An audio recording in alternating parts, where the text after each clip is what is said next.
Welcome everyone to our What the Heck is Design Recruiting event. Again, our goal is to kind of provide a bird's eye view on some aspects of the design industry, how you might be able to break into them as an entry-level designer, and just talk about some things it would be good for you to be aware of. Oops. Okay, so we are breaking this presentation into four main categories. One, product design, which encompasses UI UX, animation, graphic design and branding, and illustration. And some general things about like all of these fields is that there tend to be like three main employment contexts for them. So one is you work at an agency, which is basically a big group of people that only do design and they take on various client work and do like projects for other organizations. Another is in-house, so you can imagine if you're like a designer at Google, you basically only work on Google projects and you do that full time, and Google's your employer. And the third being freelance, where you're your own employer and you find your own clients and manage everything yourself. So that kind of goes for everything. Yeah. And some general tips. I think another uniting thread between all of these design industry type things is everything requires a portfolio, and your portfolio is so key to applying to things and just getting your name out there. And so general tips for your portfolio, and we'll be going into more specifics for particular fields, are one, quality over quantity.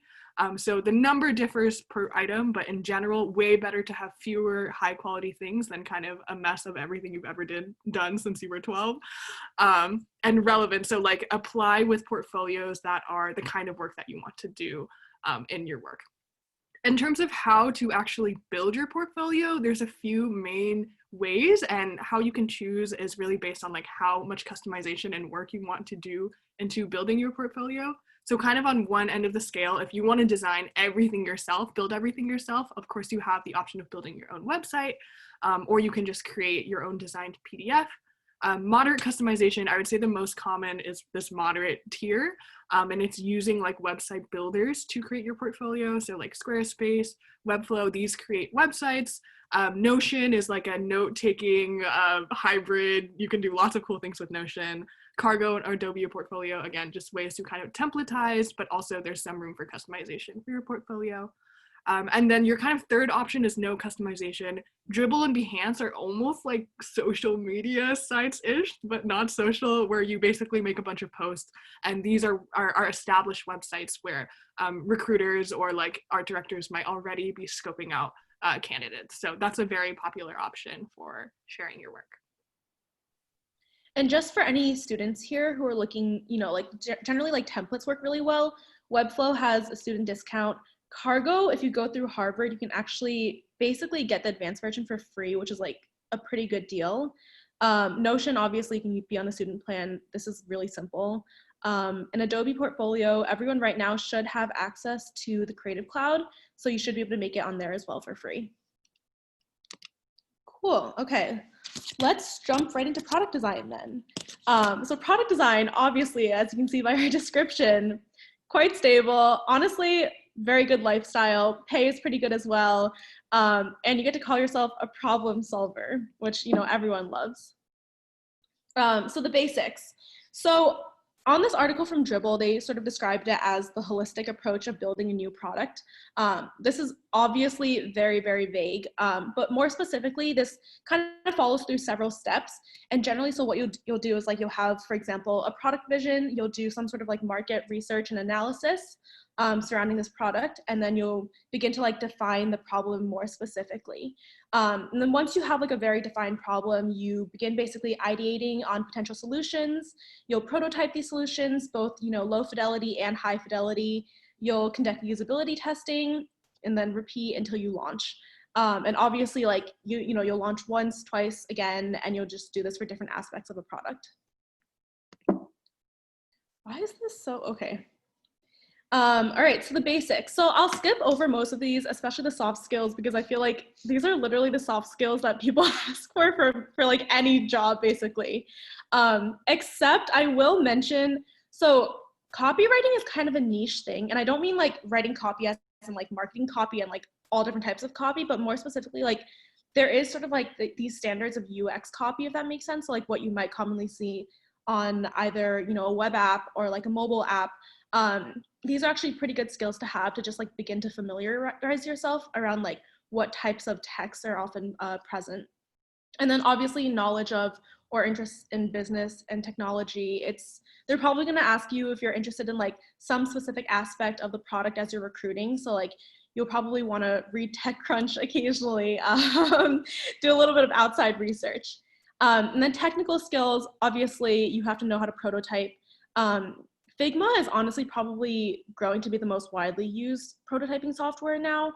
Figma's great. Adobe XD, if you already have Adobe as well, is honestly pretty good as well. And then Sketch has been like really popular for a long time. You'll want to be able to user research, usability test. You can like find articles about the best way to do this online. And then you'll probably want to be very familiar with all these different types of mapping systems. And so actually a good way to figure out like what types of maps there are and like how you should go about doing this is actually to go on Miro. And Miro has like all these different templates, and you can just look through the templates. And they have, for example, like mind maps and like user journey maps and affinity diagrams. And you can basically start from their templates and figure out how to use these and like how to think through these problems. And yeah, so I put collaboration because you'll probably be working really closely with both a PM, software engineers, and the growth team. Cool. Okay, so where can you product design as a student? This I'm going to just skim over because Emily sort of already talked about this, but obviously tech companies, so product companies that basically have their own product that they're pushing out and sort of like an in-house design team. Design agencies. So I know someone in the comments mentioned IDEO earlier. There are all these like large design agencies that will take on essentially like UX, UI, or product design work. A lot of like financial corporations or just like larger corporate companies will also have their own UX, UI, or product design internships. So for example, Bank of America has one. You can find a lot in that area. And then of course, news and media companies as well. So like New York Times has their own internship. I think the Washington Post does as well. So you can find internships on like all these different websites. And if you guys look at the resource doc that I linked earlier, you'll actually find that we have we have like a job board list, but also like a specific internships list that we'll be continuously adding to. And you can find a lot of like the direct links from that page. Can I add one point here, Wendy? Yeah. One point I'll add onto just thinking about tech companies, you should differentiate between kind of like software and hardware, because most software companies need some form of like graphic design or UX UI, whereas like if you're trying to work for like a hardware company, more often they are hiring like industrial designers who are coming out of like human computer interaction, like Carnegie Mellon or other schools that are actually teaching you kind of more like technical skills. So that's one thing to note. And then I guess 1/5 area I would add to this is just startups. Startups are actually, I think, one of the easiest like orgs to get into for product design, just because they're always in need of folks. So that's it for me. Yes. Yeah, so the product design we're focusing on in this presentation is definitely software oriented. So like designing interfaces as opposed to industrial design, like the actual hardware of stuff. But that also is like a really cool field if you guys want to check that out. And then timeline and interview process. So honestly, I was like a little bit iffy about putting this in because it really ranges for product design depending on like honestly the specific company, like not even within an industry necessarily. So for example, a lot of the tech positions open, they basically all open in fall, but some of them will like close in November. So a lot of them just close. Others will just like be continuously rolling until they finish up all their positions. And there are also some that open in winter and spring, along with a lot of the news and media companies. And then a lot of them have like positions that open as needed. So sort of like a lot of agencies will open positions around projects. So like if they get a project that at the time they think like could use an intern, they'll open up a position then. So these you'll sort of have to like just go to their website and check back relatively frequently. And then the interview process, this also ranges, but it's generally like a phone screen, portfolio review, some sort of design exercise. So this might be like they give you like a week to design an app, for example, or it might just be like a whiteboard walkthrough, and then an app critique. So these are like the most common things that you'll see throughout the interview process. And then portfolio expectations. So for students, they don't really expect you to have more than 3 case studies. Try to have 2 minimum, no more than 5, honestly, because they're just like not gonna look at it. And like Emily said earlier, better like higher quality than quantity. And of course, course projects and unsolicited redesigns are 100% acceptable. And one thing that I was talking to about with someone who actually is in this industry, she was like, I hate it when people make me like work to find their projects, you know? So just like keep your case studies on the first page. Like they should just like, you know, go to your landing page, maybe see like a sentence about who you are, and then be able to see your case studies. Oh, my bad. Okay, and then in terms of a structure, this also you can personalize, but you'll generally want some context around the problem, like was it part of a course, was it part of an internship, what was your role in it, and like you want to be specific with your role. Problem definition, and this might include like user market research, and like through this initial research, you know, what insights did you find that helped you scope out the problem a little bit more. Your design process, this can include a whole list of things: information architecture, your wireframes, sketches, etc., your high fidelity prototype, your some usability testing if you have time. I know not everyone gets to test their actual product, and then reflection, next steps. And this is pretty important as well, like what went wrong, what went right, what do you want to change, what didn't you have time to do, etc. All right, and then I actually went a little bit long, so I won't really go into this. We'll go into portfolios at the end, but Simon Pan is generally, his portfolio is like often listed as the #1 case study example, specifically his Uber Magic 2.01. So you guys can all go and check that out. It's really long, like really, really long. You guys don't have to make your case studies that long, but it has like everything that you need, and it's like told really well in the story. So you can just pull bits that you like from his example if you guys want. Cool. And then animation. Alrighty, I'm going to talk a little bit about animation, again, from a super bird's eye view. Okay, so animation, when you hear of it and when people talk about going into animation, you'll probably assume that they either want to go into like the film industry, go into TV, or video game design. That's definitely, I think, a lot of big places for animation, but there are also animators who work, like if you can think of like anyone who uses a video, there's probably animators there. So advertising, data viz, like medicine for various like software, architecture, etc. There's like tons of stuff that you might untraditionally think of animators being in. And again, what does animation mean? It's super dependent on what you specialize in, and more on that in the next slide. And that link there is just like it's a nice PDF formatted with a lot of different roles, and like specifically, I think the film and TV animation industry. All right. So this is just looking at animation roles in an art department and maybe like a pretty large studio.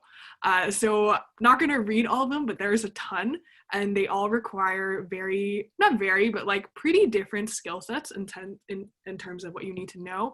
And there also is like a pretty big distinction between being a 2D animator and a 3D animator. So there's a lot more like technical software and skills required for being a 3D animator. For students, a lot of major studios will offer internships, but they also, like a pretty common thing is apprenticeships, and those are available to new grads up to after 3 years after you graduate, and these are mostly like learn on the job type things. Okay, as I mentioned, lots of like the animation process is built or is really split into these very, very specific roles, especially at the larger studios. So what skills you may need technically is going to differ highly on what kinds of roles you apply to. So if you're like a story artist or more of kind of like the ideating part of things, you might only need to know Photoshop, because like getting those drafts and ideas is the most important thing. If you're a 2D animator, Adobe Animate and After Effects are quite popular.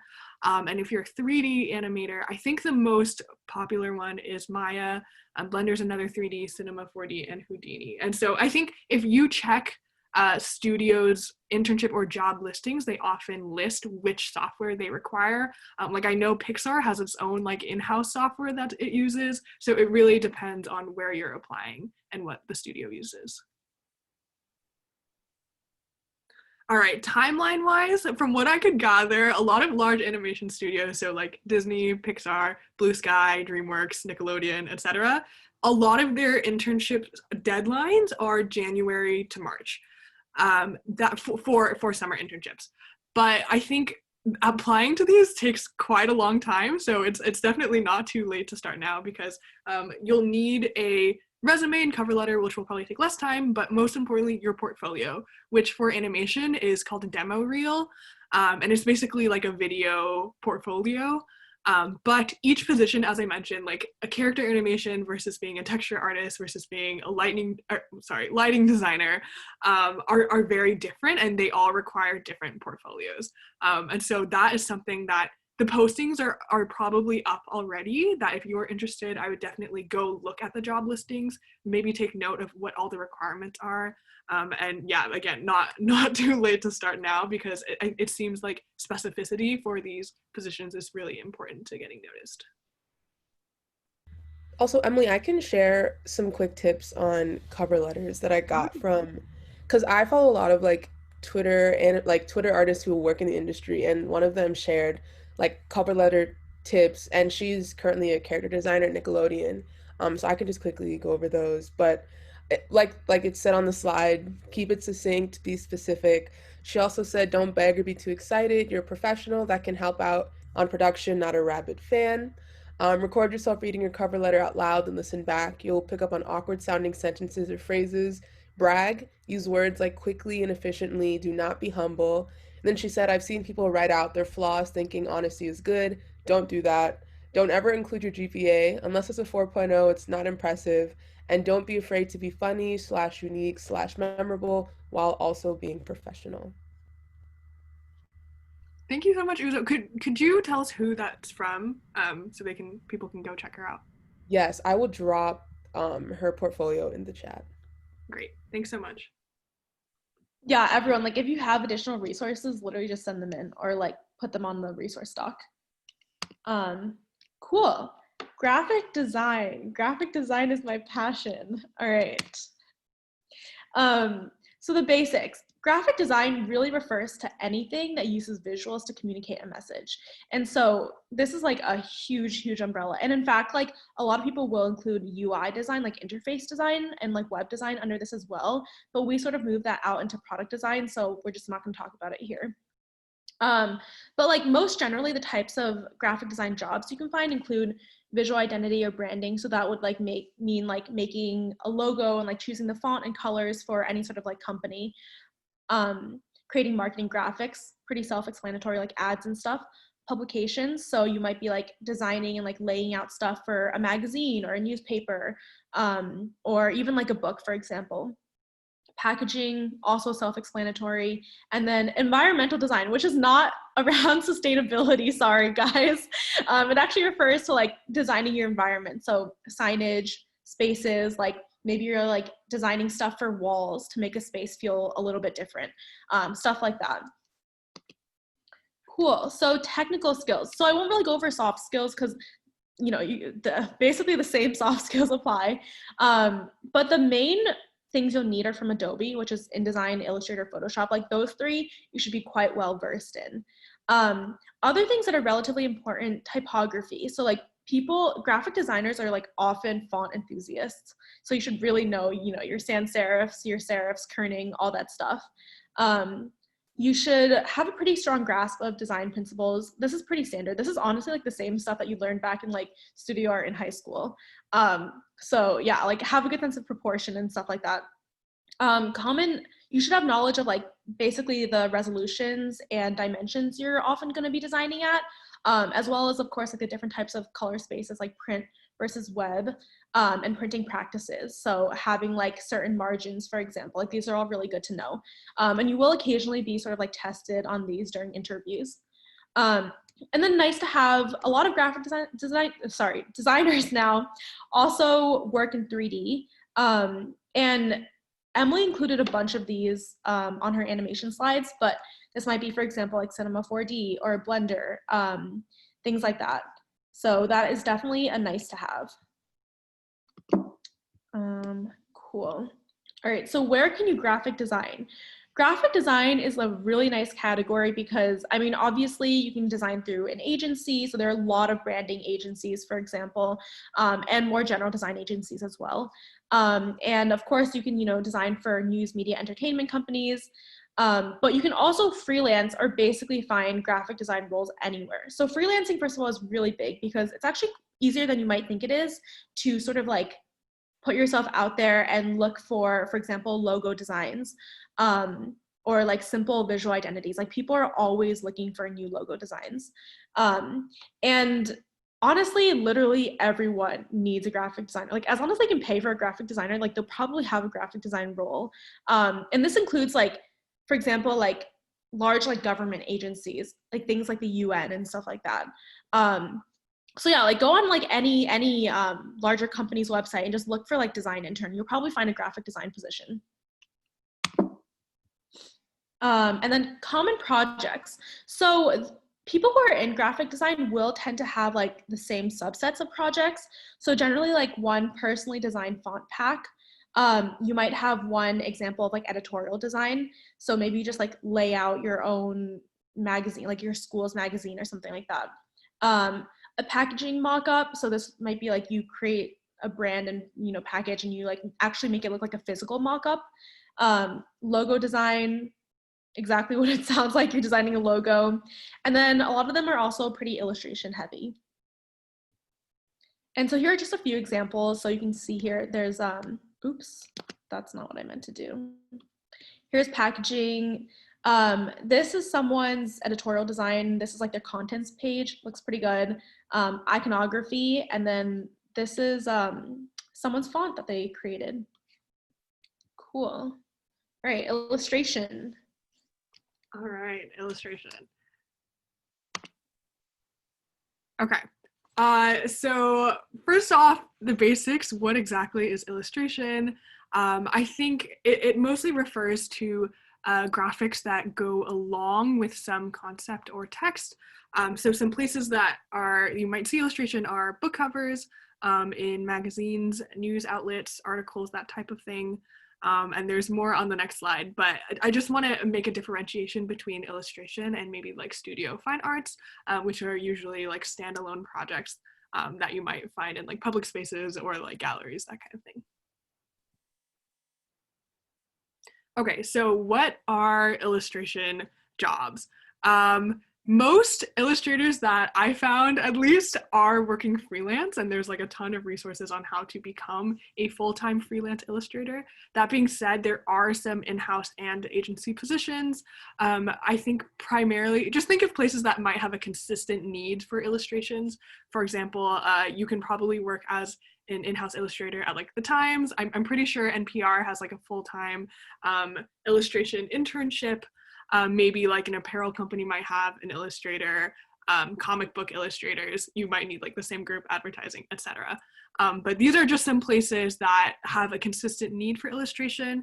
Even if they do have a consistent need though, they might also do a freelance or like contract type basis. For example, I found this website that was showing like all the publications and like how much do they pay for what size illustrations. So like the Harvard Business Review apparently like contracts out illustrations for their publication.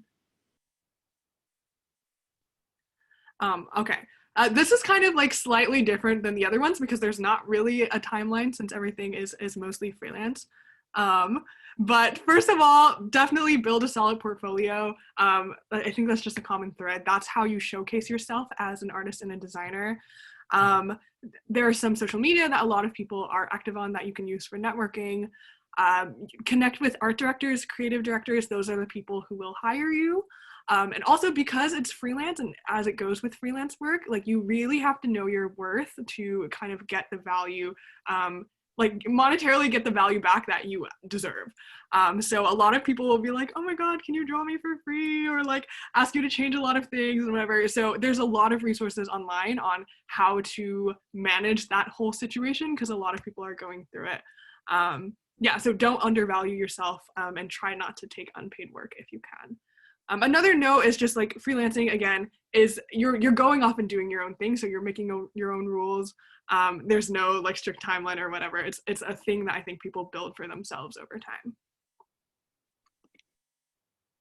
Okay, so a little more portfolio stuff. Again, quality over quantity. I think a standard for maybe entry level is 10 to 15 of your best pieces. Another thing is like, I think with designers, a lot of people have skill sets in a little bit of everything. Even within illustration, if you do comics, but also, excuse me, editorial illustrations, these are like different categories, and you don't want to confuse people with being like, what do you do? You want to send a very consistent message. So on the right here, this is Jennifer Xiao's portfolio, and she just has like 2 separate pages for her illustrations versus comics. And I think this is a general good tip. If you want to be a UI UX designer, but you're also an animator, like don't put those on the same page, because like, I don't know, whatever tech company does not care about your animations. So yeah, just make it easy for whoever is hiring you to know what you want to do and what you can do. All right, other. So Emily and I did feel like it was necessary to just mention that there is this whole other world of like, not like maybe less corporate design, if that makes sense, like often more experimental design groups. And they'll focus on like either academic work or like theoretical work, sort of these like experimentations, or like social justice oriented work. And they do like super, super cool things. And there are a bunch of like various groups like this. So MIT Media Lab has a lot of different projects going on.